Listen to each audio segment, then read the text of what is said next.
शुरू करते हैं न्यूज पथ पर सफर और सबसे पहले आपको दिखाते हैं ऐसी तस्वीरें जिनका जिक्र सरे रहा है। ये तस्वीरें सुर्खियों में भी है और सोशल मीडिया पर भी है। इनसे आपका बाखबर होना बेहद जरूरी है क्योंकि चौराहे पर इन्हीं की चर्चा है।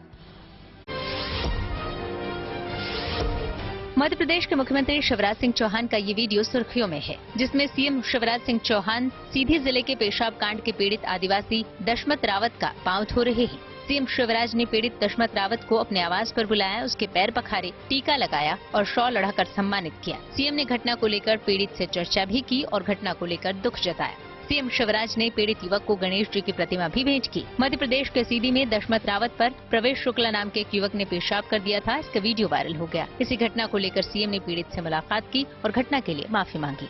मुझे बहुत दुख हुआ वो घटना देख के। मैं माफी चाहता हूँ, ये क्योंकि मेरी ड्यूटी है, मेरे लिए तो जनता ही भगवान है।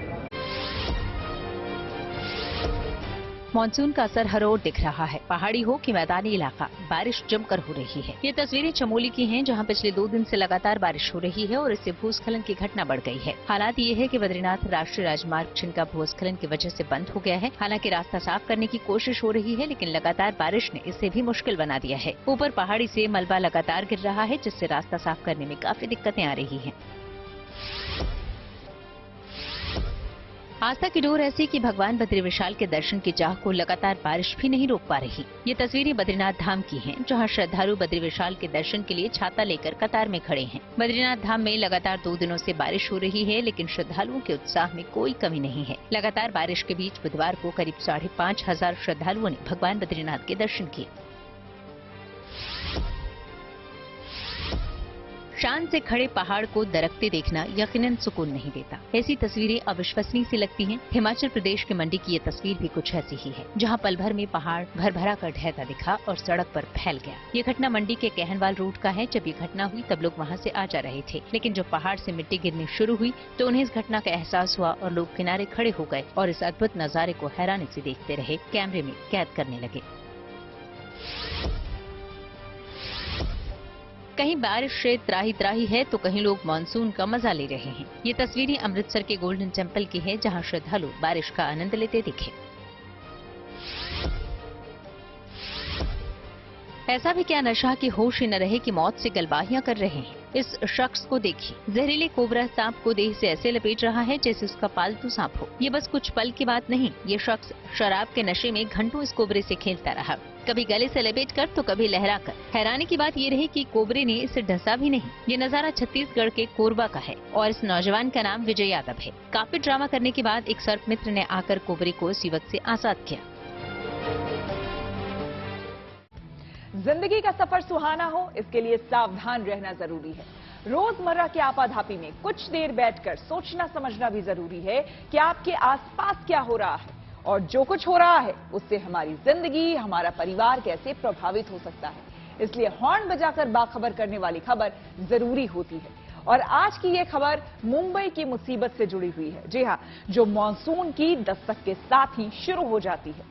कई साल गुजर गए, लेकिन बारिश के दिनों में मुंबई को डूबने से कैसे बचाया जाए, बीएमसी इसका तरीका नहीं तलाश पाया है। न ही मुंबई की सड़कों पर बेहिसाब गड्ढों का इलाज हो पाया है। बरसात में इन गड्ढों से मुंबई वालों को दहशत होती है, लेकिन उनको हटाने के तमाम दावे खोखले साबित हुए हैं। मुंबई में सड़कों के हालात और बद इंतजामी के खिलाफ गुड न्यूज टुडे ने मुहिम शुरू की है, क्योंकि मसला बीएमसी की लापरवाही का है, इसलिए इस पर हॉर्न बजाना जरूरी है।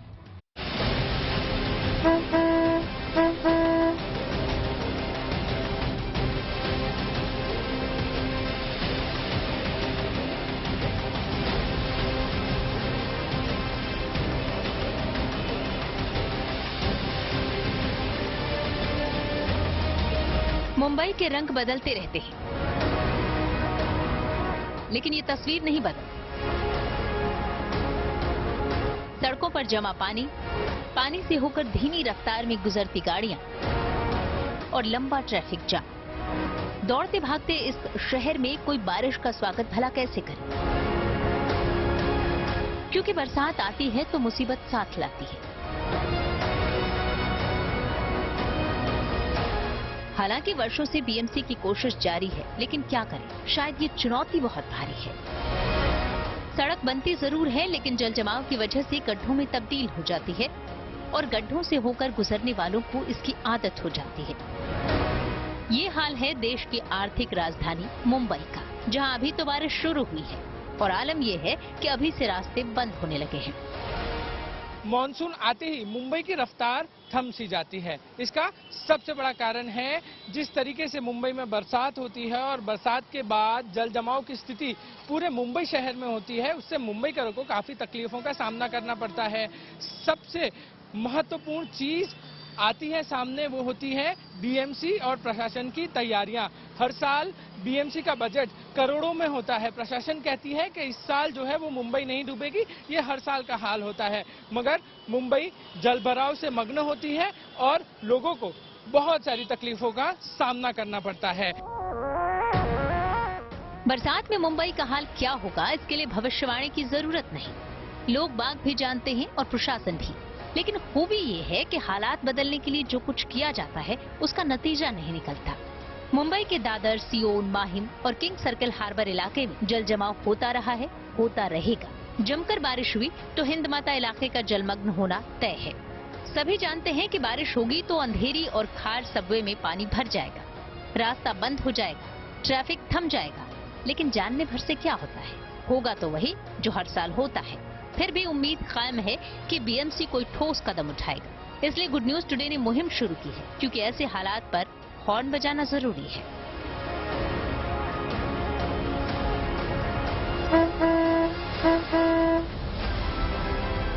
हमने अपने मुहिम में मुंबई के उन तमाम इलाकों की पड़ताल की जहां बारिश के बाद जल जमाव होता है। ये इलाके ट्रैफिक के लिहाज से बेहद खास हैं, फिर भी हालात बदलने के लिए कुछ नहीं किया गया।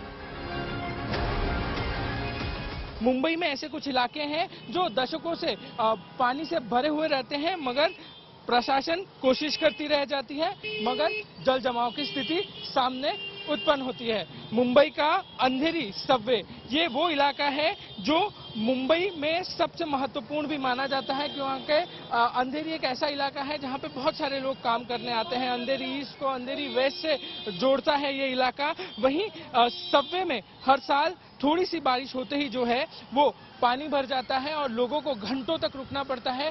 मुंबई में दशक भर से ज्यादा का समय हो गया। अंधेरी सबवे पे बहुत कोशिशें की जाती हैं, बड़े बड़े पंप जो हैं, जंबो पंप जो हैं वो लगाए जाते हैं, जिससे पानी अगर भर रहा है तो उसको तुरंत एक्सट्रैक्ट कर सके।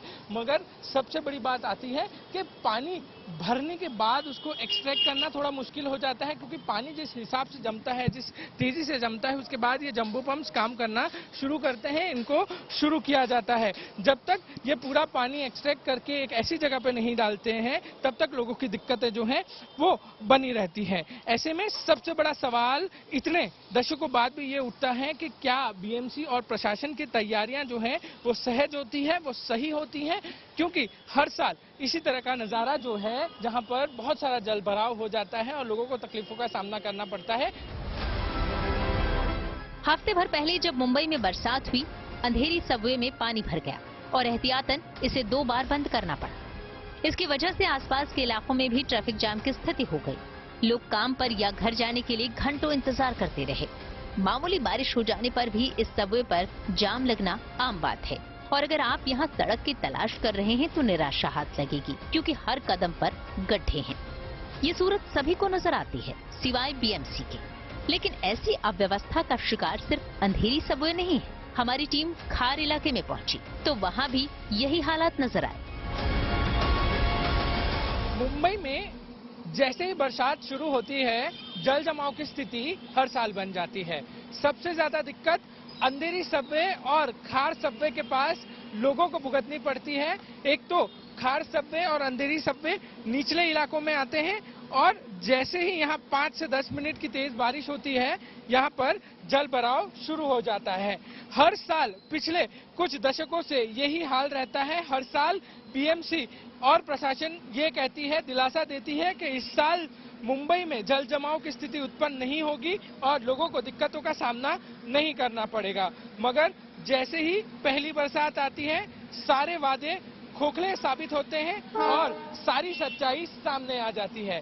बीएमसी ने इंतजामात तो जरूर किए हैं, मगर ये इंतजामात कारगर साबित होते हुए नजर नहीं आते हैं। लोगों को भारी दिक्कतों का सामना करना पड़ता है, घंटों तक ट्रैफिक में रुकना पड़ता है और वेट करते ही उनका समय जो है वो बर्बाद होता है। हर साल बारिश में यही स्थिति उत्पन्न होती है और इस बार भी यही स्थिति से लोगों को गुजरना पड़ रहा है।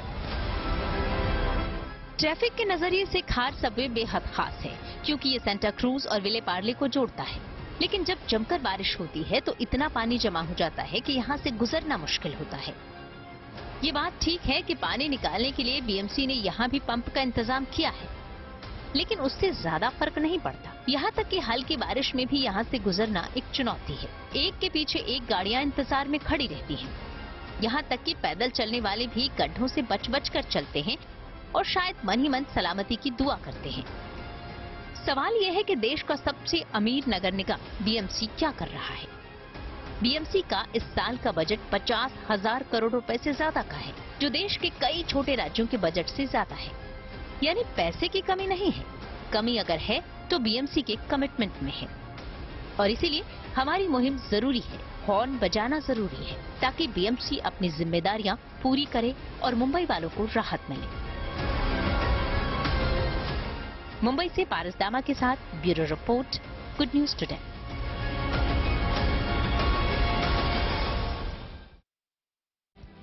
बारिश के साथ जल जमाव और उस पर गड्ढों की चुनौती का सामना। कहने की जरूरत नहीं है कि ये मौसम मुंबई वालों पर भारी गुजरता है। सरकार और प्रशासन ने दावों के बावजूद इस मामले में ज्यादा फर्क नहीं आया है। हमने लोगों से बातचीत की और उनकी समस्याओं को समझा। स्कूल जाने के लिए बहुत तकलीफ है लोगों को। छोटे छोटे बच्चे इतने परेशान हैं कि जाना आना उनको बहुत ज्यादा डिफिकल्ट हो गया है। इसकी वजह से पानी घुटने के ऊपर तक होता है। खार सबवे के आसपास हर साल का ये प्रॉब्लम है और लोग बहुत ज्यादा परेशान हैं इस चक्कर में। देखो काम होता तो दिखता, ये ट्रैफिक नहीं होती। कम से कम 15 से 20 मिनट में परेशानी है। 20 मिनट ऐसा ही हो गया, अभी और 15-20 मिनट आगे रुकना है। एक घंटा आधा घंटा ट्रैफिक में। हर साल बीएमसी कहता है कि हमने इतना काम किया, लगता है कुछ नहीं होता है। वो गिट्टी डाल देते हैं, निकल जाता है, पत्थर डाल देते हैं, बस निकल जाता है तो तुरंत ताबड़तोड़। ट्रैफिक हो जाता है, ट्रैफिक में पैसेंजर उतर जाते हैं और तो उसके बाद ट्रैफिक में हम लोग ऐसे पड़े रहते हैं। खड्डे की वजह से तो गाड़ी स्लो चलती है, इसलिए जाम होता है। प्रधानमंत्री नरेंद्र मोदी 2 दिनों के वाराणसी कल दौरे पर रहेंगे। इसके अलावा देश से जुड़ी कुछ और खबरों को जानने के लिए आइए आपको सीधे लिए चलते हैं न्यूज एक्सप्रेस वे पर। संसद के मानसून सत्र से पहले केंद्र सरकार ने सर्वदलीय बैठक बुलाई है, जिसमें सभी दलों से सत्र को कामयाब बनाने को लेकर चर्चा होगी। संसद का मानसून सत्र 20 जुलाई से शुरू होने वाला है। ये 11 अगस्त तक चलेगा। इस दौरान संसद के दोनों सदनों में 17 बैठकें तय की गई हैं। माना जा रहा है कि यूसीसी, मणिपुर हिंसा और महंगाई को लेकर सत्र हंगामेदार हो सकता है। पीएम मोदी शुक्रवार को अपने संसदीय क्षेत्र वाराणसी में होंगे। अपने 2 दिन के वाराणसी दौरे में पीएम मोदी काशी के लोगों को 12,000 करोड़ रुपए की परियोजनाओं की सौगात देंगे। वाजिदपुर में वो रैली को भी संबोधित करेंगे। पीएम पार्टी पदाधिकारियों के साथ टिफिन बैठक में भी शामिल होंगे। हरियाणा सरकार 45 से 60 साल के उन अविवाहित लोगों को पेंशन देगी जिनकी आय बेहद कम है। इनमें वो लोग भी शामिल हैं जिनकी पत्नियों का निधन हो गया है। सरकार ऐसे लोगों को हर महीने 2,750 रुपए पेंशन देगी। 60 साल से ऊपर के कम आय वाले लोगों को पहले से ही पेंशन देने का प्रावधान है। दिल्ली में औरंगजेब लेन का नाम बदलकर अब डॉक्टर एपीजे अब्दुल कलाम लेन हो गया। औरंगजेब लेन के साइन बोर्ड को बदल दिया गया है। अब वहां नए साइन बोर्ड लगाए गए हैं जिन पर एपीजे अब्दुल कलाम लेन लिखा गया है। हफ्ते भर पहले एनडीएमसी ने औरंगजेब लेन का नाम बदलने का फैसला किया था। चंद्रयान 3 की लॉन्चिंग डेट आ गई है। 14 जुलाई को दोपहर 2:35 पर चंद्रयान 3 लॉन्च होगा। इसे श्रीहरिकोटा के सतीश धवन अंतरिक्ष केंद्र से लॉन्च किया जाएगा। इसरो ने ट्वीट करके इस बात की जानकारी दी है। खबरों के एक्सप्रेसवे से आगे रुक करते हैं सियासी ढाबे का, जहां आज की सबसे दिलचस्प खबर मौजूद है। एनसीपी में चाचा भतीजे की लड़ाई में फाइनली जीत किसकी होगी, अभी इसे कहना मुश्किल है। लेकिन दिलचस्प ये है कि शरद पवार गुट ने इस सियासी पिक्चर का एक बड़ा ही फिल्मी पोस्टर बना दिया है, जिसमें शरद पवार को बाहुबली और अजीत पवार को कटप्पा बता दिया है।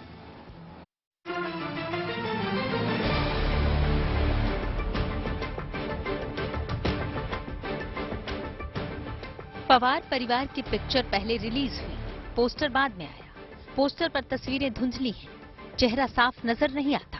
लेकिन किसी को समझने में मुश्किल नहीं होगी कि दिल्ली में शरद पवार गुट की ओर से तैयार किए गए पोस्टर में बाहुबली कौन है और कटप्पा कौन।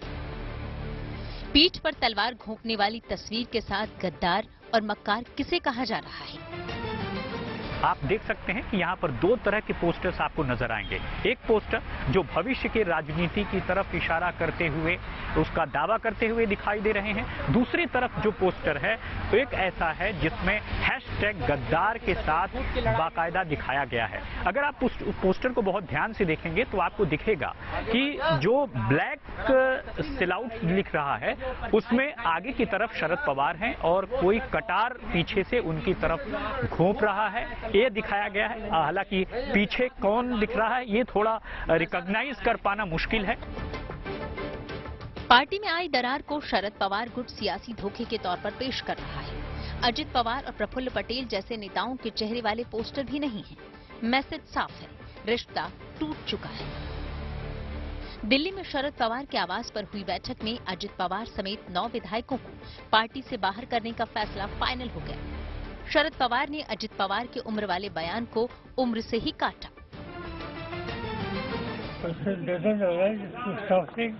Now I work more effectively. मेरे 82 और 92 की जबरदस्त कीमत, जिन्होंने लोगों को कमिटमेंट करके इनके वोट हासिल करने के बाद गलत रास्ते पर गए, उनको कीमत देनी पड़ेगी। राज की स्थिति बदलेगी।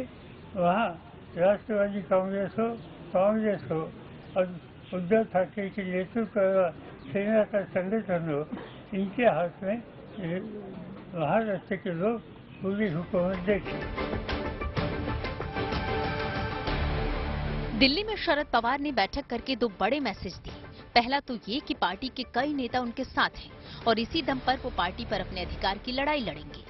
और दूसरा ये कि अगर विपक्ष का मोर्चा बनता है तो शरद पवार को खारिज न किया जाए। राहुल गांधी आज शरद पवार से मिलने भी आए। क्या बातें हुई ये नहीं पता, पर महाराष्ट्र का पेच सुलझता नहीं दिख रहा। महाराष्ट्र में नेता विपक्ष की कुर्सी पर कांग्रेस का दावा बरकरार है। महाराष्ट्र कांग्रेस के नेता तो शरद पवार के सियासी कौशल पर सवाल उठाने लगे हैं। हो सकता है कि पवार साहब के दल के संचालन में कुछ गलतियां हों। शायद उन्होंने अपनी बेटी को आगे बढ़ाने के लिए इन लोगों को थोड़ा सा दूर कर दिया था, तो वो उनकी अंदरूनी बातें में और पर्टिकुलरली फैमिली डिस्प्यूट में तो जाना बिल्कुल सही नहीं रहेगा। We have an elected working committee meeting. Unlike many other so-called democratic parties, NCP is a party which is regularly conducting its organizational election once in every 3 years. Pawar परिवार के side effect Shiv Sena के उद्धव गुट में भी दिखे। मंथन शुरू है कि आगे क्या करना है, किसके साथ जाना है। तनातनी की खबरें महाराष्ट्र में सरकार से भी आ रही हैं। बड़ा सवाल है कि मंत्रालयों का बंटवारा कैसे होगा। मुख्यमंत्री पद से शिंदे के इस्तीफे की अफवाहें भी उठी थी, जिसे शिंदे ने खुद खारिज किया और पवार गुट की साजिश बताया था। पर असंतोष की खबरें बीजेपी खेमे से भी आई। इसी को देखते हुए शुक्रवार को बीजेपी विधायकों की अहम बैठक होने वाली है। यानी कुल मिलाकर सरकार कैसे बनती है, कैसे चलती है और एनसीपी किसके हाथ में जाती है, ऐसे सवालों के जवाब देना फिलहाल मुश्किल है। दिल्ली से रामकिंकर सिंह के साथ bureau report, good news today. News पथ पर आगे है धन बाजार, जहां शेयर बाजार से लेकर कारोबार तक की सभी अहम खबरें होती हैं और इसका सीधा रिश्ता आपकी आमदनी आपकी जेब से होता है। तो तेज रफ्तार खबरों के बीच ये जरूरी खबरें छूट न जाए, इसलिए सीधे आपको लिए चलते हैं धन बाजार। शेयर बाजार में उछाल देखने को मिला है। सेंसेक्स 339 अंक चढ़कर 65,785 पर बंद हुआ, तो निफ्टी में भी बढ़ोतरी दर्ज की गई। निफ्टी 98 अंक बढ़कर 19,497 पर बंद हुआ। इस दौरान बैंकिंग, टेक्नोलॉजी समेत कई सेक्टरों के शेयरों में तेजी रही। भारतीय रेलवे कम दूरी और कम यात्री वाली वंदे भारत एक्सप्रेस ट्रेनों के किराए में कटौती कर सकती है। रिपोर्ट्स के मुताबिक कम दूरी वाली कुछ वंदे भारत एक्सप्रेस ट्रेनों की सीटें पूरी तरह फुल नहीं हो पा रही हैं। ऐसे में किराए का रिव्यू किया जा रहा है और उम्मीद जताई जा रही है कि 25 से 30% तक किराया कम हो सकता है। देश भर में जून 2023 में वाहनों की बिक्री में 10% बढ़ोतरी दर्ज की गई है। ओवरऑल रिटेल सेल्स में देश भर में 18 लाख से ज्यादा वाहन बेचे गए हैं, जिसमें पैसेंजर व्हीकल और टू व्हीलर शामिल हैं। Federation of automobile dealers association की रिपोर्ट के मुताबिक देश में पैसेंजर व्हीकल में मारुति सुजुकी के कारों की सबसे ज्यादा बिक्री हुई है। रूस से रियायती कीमतों पर भारत लगातार तेल खरीद रहा है। एक रिपोर्ट्स के मुताबिक रूस यूक्रेन युद्ध के बाद से सस्ते रूसी कच्चे तेल की खरीद में बढ़ोतरी से भारतीय रिफाइंड कंपनियों ने मई 2023 तक करीब $7 अरब से ज्यादा की बचत की है। बता दें कि भारत दुनिया का तीसरा सबसे बड़ा तेल की खपत करने वाला और आयात करने वाला देश है और प्रतिबंधों के बावजूद भारत रूस से कच्चा तेल ले रहा है। सोशल अड्डा का रुख करते हैं और रुकते हैं यहां पर उन मुद्दों को देखते हैं और लोगों की राय जानते हैं। दरअसल सोशल अड्डा में आज का मुद्दा है कॉलेज यूनिवर्सिटी में पढ़ने वाले छात्रों से जुड़ा। देश भर के कॉलेज और यूनिवर्सिटी में दाखिले शुरू हो रहे हैं। इस बीच यूजीसी यानी कि यूनिवर्सिटी ग्रांट्स कमीशन ने छात्रों के हित में साल 2023-24 के लिए फी रिफंड पॉलिसी जारी की है। इस पॉलिसी में यूजीसी ने दाखिले की फीस को लेकर एक महत्वपूर्ण कदम उठाया है। पॉलिसी के जरिए छात्रों के दाखिला वापस लेने की स्थिति में कॉलेज यूनिवर्सिटी को दिशा निर्देश जारी किए गए हैं।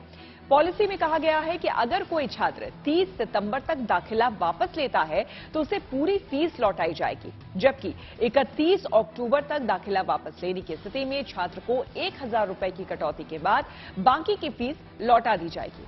हालांकि 31 अक्टूबर 2023 के बाद दाखिला वापस लिया जाता है तो इस स्थिति में यूजीसी के 2018 में जारी नियम लागू होंगे। इस स्थिति में दाखिले के लिए निर्धारित आखिरी तारीख से 15 या फिर अधिक दिन पहले एडमिशन वापस लेने वाले छात्र को पूरी फीस वापस करनी होगी। अगर कोई स्टूडेंट दाखिले के लिए निर्धारित अंतिम तिथि से 15 से कम दिन पहले एडमिशन वापस लेता है तो 10% की कटौती कर बाकी 90% फीस कॉलेज को वापस करनी होगी।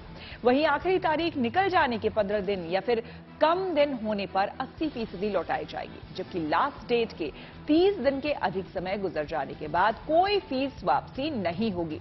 जाहिर सी बात है यूजीसी ने ये कदम इसलिए उठाया है क्योंकि देश भर में स्टूडेंट्स और पेरेंट्स ये शिकायत करते हैं कि दाखिला वापस लेने की स्थिति में कॉलेज उनकी फीस नहीं लौटाते हैं या फिर ज्यादा कटौती कर देते हैं। ऐसे में यूजीसी की फीस को लेकर नई गाइडलाइंस राहत देने वाली हो सकती है। इसी मुद्दे पर हमने कुछ लोगों से बात की और उनकी राय जानी। यूजीसी ने ये बहुत बढ़िया फैसला लिया है। इससे जो है बच्चों का जो गरीब घर से आते हैं उनका बहुत फायदा है। यूनिवर्सिटी ने 27 जून को अपनी 570वीं मीटिंग में इसके बारे में डिसीजन लिया है। पेरेंट्स ने और बच्चों ने इसके बारे में मतलब काफ़ी कंप्लेंट्स वगैरह करी हैं। अब उन्होंने ये बहुत बढ़िया निर्णय लिया है जिसमें उन्होंने टाइम पीरियड डिसाइड करा है। जैसे मान लो 30 दिन पहले 15 दिन के अंदर जो बच्चे को 80% फीस जो वापस मिल जाएगी, उसके बाद आफ्टर 30 दिन जैसे मतलब बहुत बढ़िया कह रहा है। इससे मान लो कि अगर बच्चों की यूनिवर्सिटी एक यूनिवर्सिटी अच्छी यूनिवर्सिटी हो जाती है परंतु उसे कहीं और उससे बढ़िया कोर्स मिल जाता है, तो पहले होता था कि पहले उन्हें पिछली फीस वापस नहीं मिलती थी, परंतु अब ये बहुत बढ़िया डिसीजन है जिसमें उन्हें वापस फीस मिलेगी। यूजीसी का ये बहुत ही अच्छा फैसला है। कई बच्चे गांव से आते हैं, थोड़े गरीब घर से आते हैं, जो इन केस 50 रीजन होते हैं एडमिशन नहीं ले पाते हैं जो, और फिर उनको पहले फीस नहीं मिलती थी, बट अब ये बहुत ही अच्छा फैसला है कि एक टाइम पीरियड के बाद अपना फीस रिफंड हो जाएगी। तो हम यूजीसी का समर्थन करते हैं। बहुत ही अच्छा फैसला किया उन्होंने। यूजीसी ने बहुत ਵਧੀਆ डिसीजन लिता है जो जिद्दां भी मतलब पहला पैसे फस ਜਾਂਦੇ ਸੀਗੇ ਰਿਫੰਡ ਹੋ ਰਿਹਾ ਆ।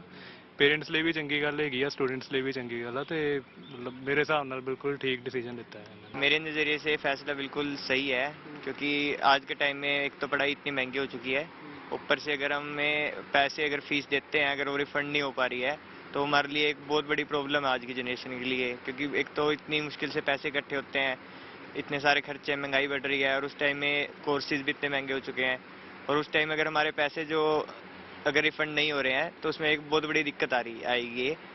और ये अगर फैसला लिया है तो बहुत अच्छा फैसला है। मेरे हिसाब से फैसला बहुत अच्छा फैसला है। बहुत अच्छी चीज़ है कि आपको सारा पैसा मिलेगा, क्योंकि बच्चों के लिए मौका होना चाहिए कि अगर उनको कोई अच्छी जगह चली जाए तो वो चले जाएं। इस वजह से एक जगह ना रहे कि हमें पूरा पैसा नहीं मिलेगा तो हम यहीं अपनी पढ़ाई कर लेते हैं। मेरे अकॉर्डिंग बहुत ही अच्छा फैसला है क्योंकि हार्ड एंड मनी होता है।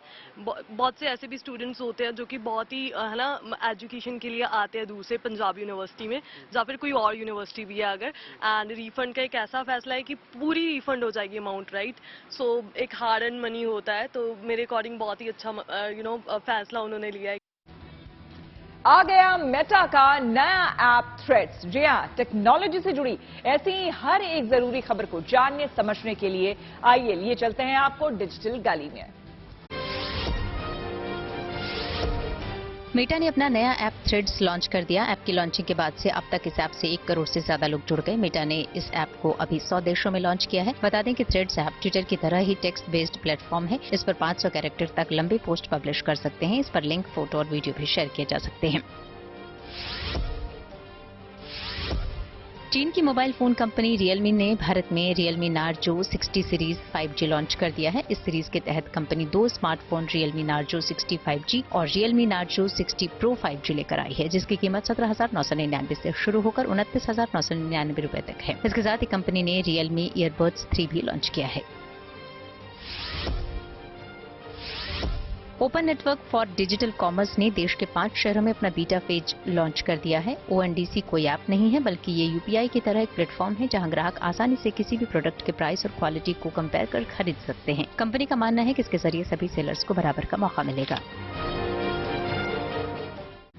और आइए अब रुक करते हैं प्रगति मार्ग का, जहां ऐसी खबरें हैं जो कि देश की तरक्की, प्रगति और लोगों की काबिलियत दिखाती है।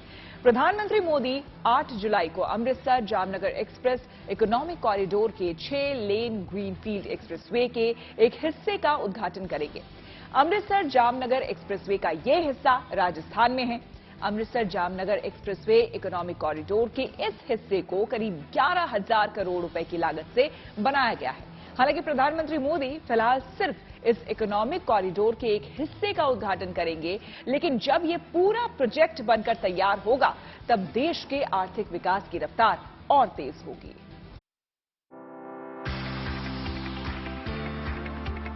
भारत के विकास की कहानी कहती ये तस्वीर भारतमाला परियोजना के तहत बन रहे 6 लेन अमृतसर जामनगर ग्रीनफील्ड एक्सप्रेसवे की है, जिसके एक भाग यानी राजस्थान वाले हिस्से का उद्घाटन शनिवार यानी 8 जुलाई को पीएम मोदी करेंगे।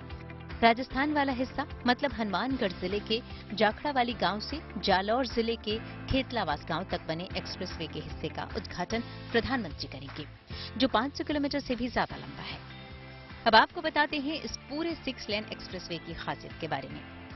ये एक्सप्रेसवे देश के 4 राज्यों पंजाब, राजस्थान, हरियाणा और गुजरात को जोड़ेगा।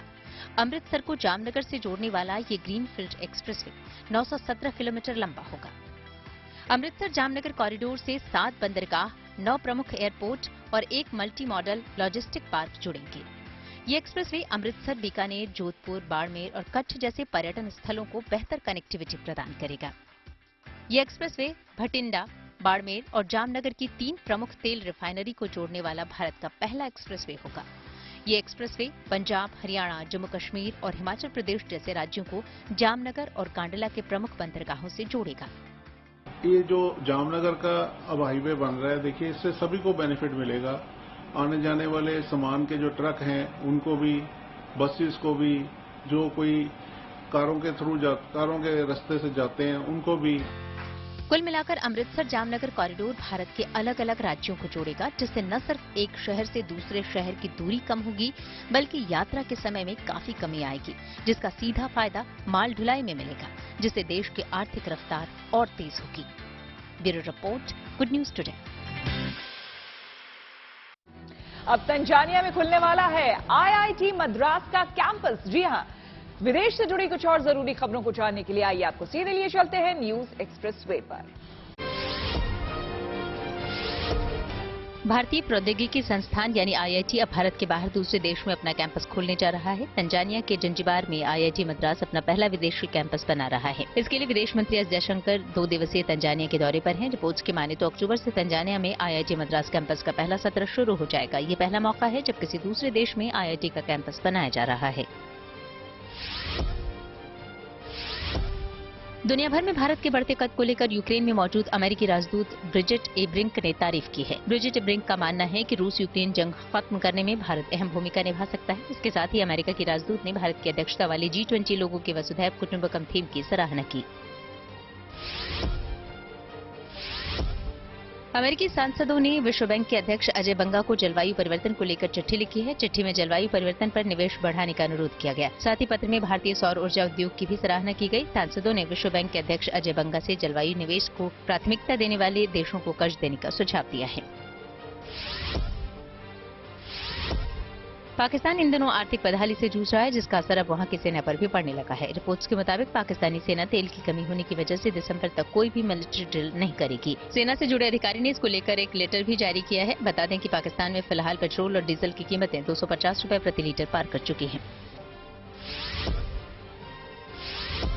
यूक्रेन ने रूस के कब्जे वाले ज़पोरिज़िया न्यूक्लियर प्लांट पर हमले की आशंका जताई है। यूक्रेन के राष्ट्रपति वोलोदिमीर ज़ेलेंस्की का आरोप है कि रूस परमाणु प्लांट को तबाह करने की तैयारी में है और रूस ने न्यूक्लियर प्लांट की छतों पर माइंस और विस्फोटक रखे हुए हैं। हालांकि रूस ने यूक्रेन के आरोपों को खारिज कर दिया है। अब इन आरोपों के बाद यूएन की atomic energy agency IAEA nuclear power plant की जांच करेगा।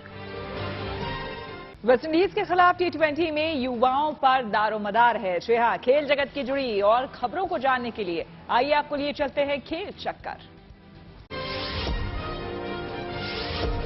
वेस्टइंडीज के खिलाफ 3 अगस्त से खेले जाने वाली T20 मैचों में युवाओं को मौका दिया गया है। हार्दिक पांड्या को कप्तानी सौंपी गई, जबकि सूर्य कुमार यादव को उप कप्तान बनाया गया है। तिलक वर्मा, यशस्वी जायसवाल और मुकेश कुमार को पहली बार T20 स्क्वाड में शामिल किया गया है। वहीं 5 मैचों की T20 सीरीज के लिए टीम में संजू सैमसन की वापसी हुई है।